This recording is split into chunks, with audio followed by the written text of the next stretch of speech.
I'm not ducking anything. Illegal immigration can pose a public safety and terrorism threat to the United States. That report reinforces that point. 3 out of 4 people who have been convicted on federal terrorism charges in the United States in American courts are foreign nationals. Where That's did a they fact. commit the I'm not terrorism? spinning it. Where were they Some of them radicalized? hang on, Chris. Some of them committed them in the United States. Most of them did. Some of them have committed them overseas. Some of them were engaged in these actions, were radicalized in the United States. Some of them were radicals who came to the United States. The individuals, hang on, let's just talk about one issue specifically. In New York, last year, in October and then December, you had 2 individuals, one brought here through the visa lottery system, something we're trying to end, another brought here through chain migration, something we're trying to reform. These are 2 individuals. One killed 8 people in cold blood in a terrorist attack in October. I know you were there. I had friends who lived in that area. I understand it, but you're cherry-picking cases to create a general rule. And if you wanted to do that, we are making a very serious point that illegality does not breed safety. I think that's a very well understood point.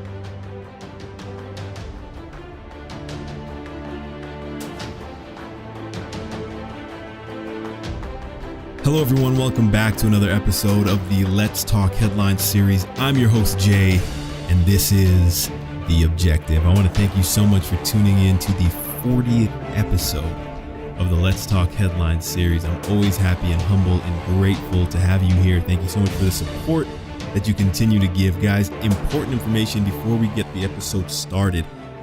First, if you don't follow me, give me a follow on Instagram at The Objective Podcast. But secondly, and most importantly, actually, I was fortunate to be a part of a video conference meeting in relation to the new website that Political Storm is partnering with. It's called the maven.net.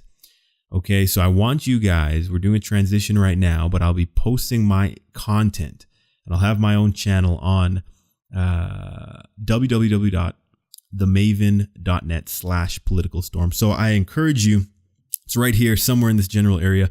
I encourage you to definitely check it out. There's a lot of great content for everyone. When I say for everyone, I mean, this is a website and it's run by people who strongly believe in intellectual dialogue and discourse and a myriad of different beliefs and ideologies. And they allow you to post your content under a category of, whether it be conservative, progressive, liberal, so they have a place for everyone, but they also facilitate and encourage dialogue between these different groups. So I really thoroughly support and enjoy being a part of such a project. The quote that I want to share with you today, I have used it in a previous podcast months ago, but I want to bring it back to the forefront of our minds because it is relevant to the show today, at least the first segment. The quote's from Martin Niemöller, and he says, "First they came for the socialists, and I did not speak out because I was not a socialist. Then they came for the trade unionists, and I did not speak out because I was not a trained unionist. Then they came for the Jews, and I did not speak out because I wasn't a Jew.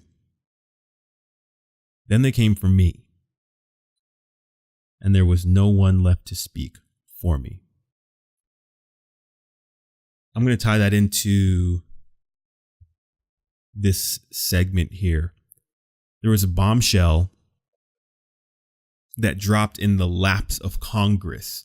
The Intelligence Committee was blessed, if I can say that word, with classified information on the acquisition of the FISA warrant used pretty much to propel and initiate the entire Trump investigation, Trump-Russia collusion.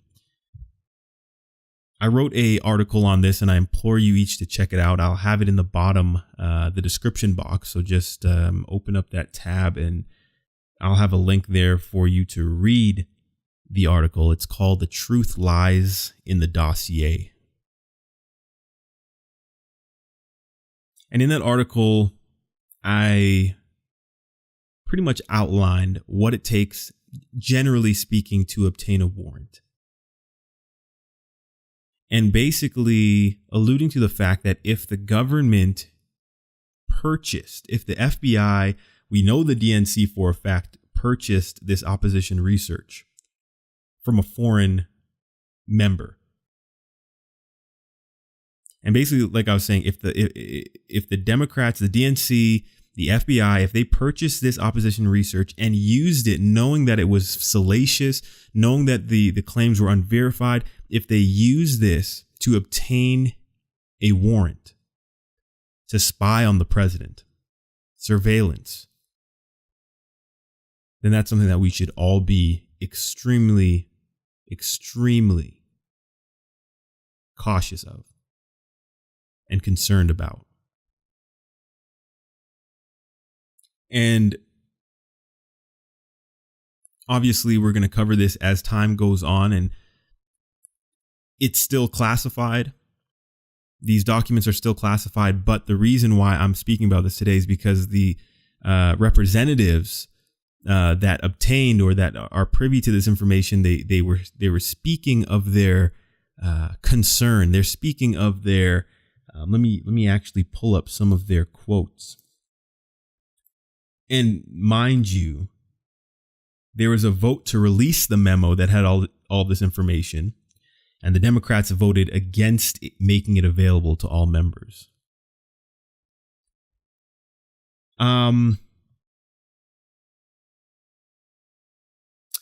It's troubling. These are quotes. It's troubling. It's shocking. North Carolina Representative Mark Meadows said. Part of me wishes that I didn't read it because I don't want to believe that those kinds of things could be happening in this country that I call home and love so much. Representative from Pennsylvania, Scott Perry, said, you think about it. Is this happening in America or is this the KGB? And there are some that's saying that what was released in this memo gives evidence that there was an actual coup against the sitting president. And this coup was launched allegedly by the Obama administration in concert with Hillary Clinton. Now, of course, we're going to wait and see because they want to publish this. They want to bring it to the forefront of the public because without transparency, there is no trust. And that's why these Republican congressmen and representatives, they are pushing to have this memo released to the public. Because we have to remember, folks, that it is the public, it is the citizen that places these people into office. Therefore, there should be a level of transparency.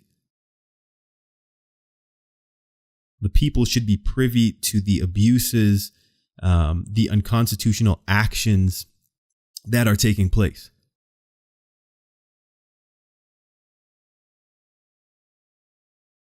And so I go back to that quote, folks.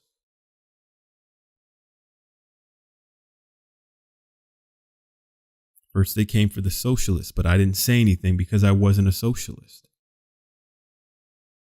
Then they came for the Republicans, and I didn't say anything because I wasn't a Republican. Then they came for me, and there was no one left to say anything. Folks, regardless of what your political affiliation is,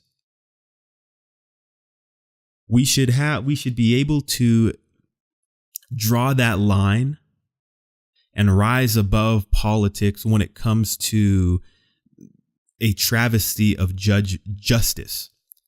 We should be able to rise above politics when there is illegality, when there is the breaking of laws, when there is corruption.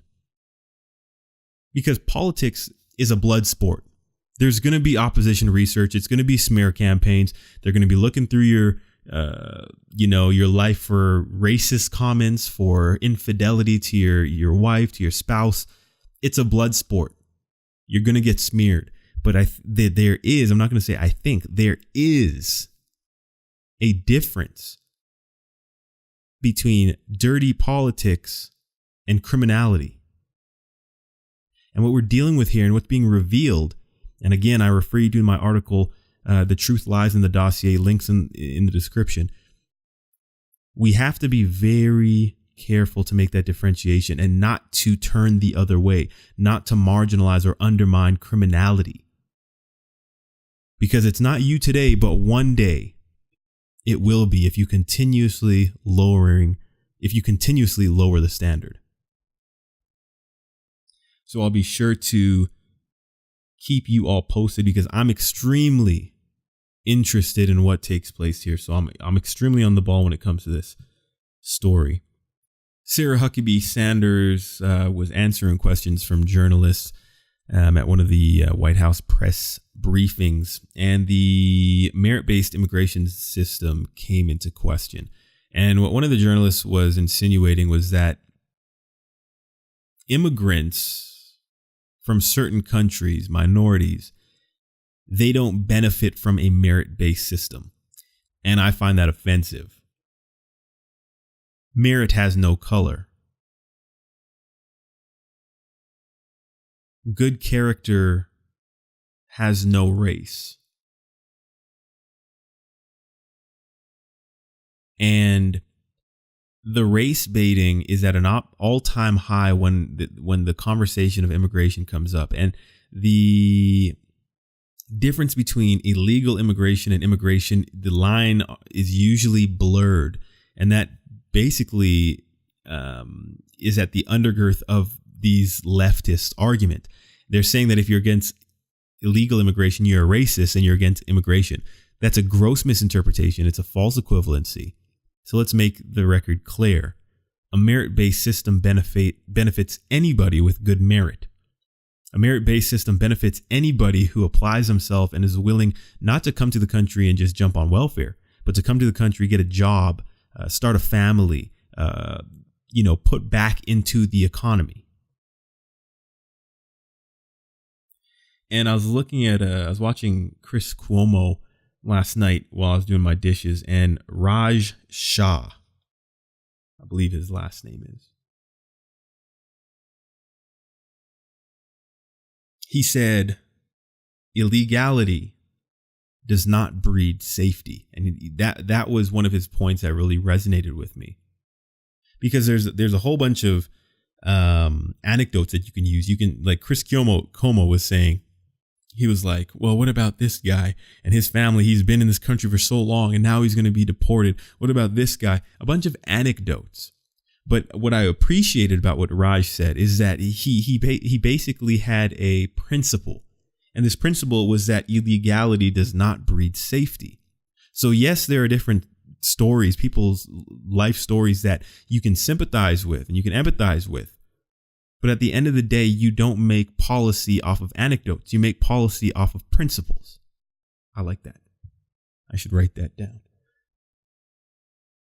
So that was actually, if you go to my Instagram page, you'll see that segment I'm talking about with Sarah Huckabee Sanders being questioned. So that brings us to the end of our show today, folks. Before we go, you know what? I'm going to read some of these comments, if you don't mind. KCNYCPA commented. There's actually a thread going on here. You guys should check it out and probably join the conversation. She says, it's scary to see how many Americans, mostly leftists, think it's more important to be fair and giving to people who are genuinely contributing nothing and leeching off of hardworking American citizens instead of helping America continue to be the best nation in the world. I cannot comprehend how many Americans can gaze right past the abundant American population that is homeless, veterans who struggle to survive, an elderly population that often has to decide if they will eat today or pick up their $250 medication. There are so many homeland issues that need to be addressed. We need to stop giving handouts. That goes for able-bodied Americans that rape the welfare system too. I'm hopeful that Trump will make many needed changes. We didn't vote for him to win a popularity contest.